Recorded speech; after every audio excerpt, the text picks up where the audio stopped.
मोहम्मद अहमद रईसी मेरा दिन मेरी जन्नत चैनल की जानिब से आप हजरात की खिदमत में हाजिर हो। कोई ऐसे वालिदैन हैं कि उनके जब औलाद होती है वो औलाद ज्यादा अरसे तक जिंदा नहीं रहती, मसलन 5 महीने जिंदा रहती है, 1 साल जिंदा रहती है या 2 साल जिंदा रहते हैं।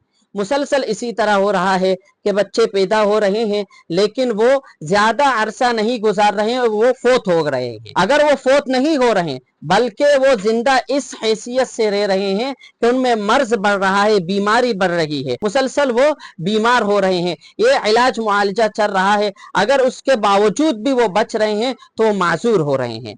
इस तरह की अगर वो जिंदगी है तो मैं एक ऐसा वजीफा आपको बताता हूं, अगर आप इस वजीफे का एहतमाम करेंगे अल्लाह तबारक व तआला के जात से कामिल उम्मीद है, यकीन है कि आपके बच्चे पैदा हो गए वो सही सालिम पैदा होंगे, मर्ज से, बीमारी से, तकलीफ से महफूज रहेंगे और जिंदा अल्लाह तबारक व तआला की जात से उम्मीद है कि जिस तरह मर रहे हैं इससे बचकर जिंदा रहेंगे।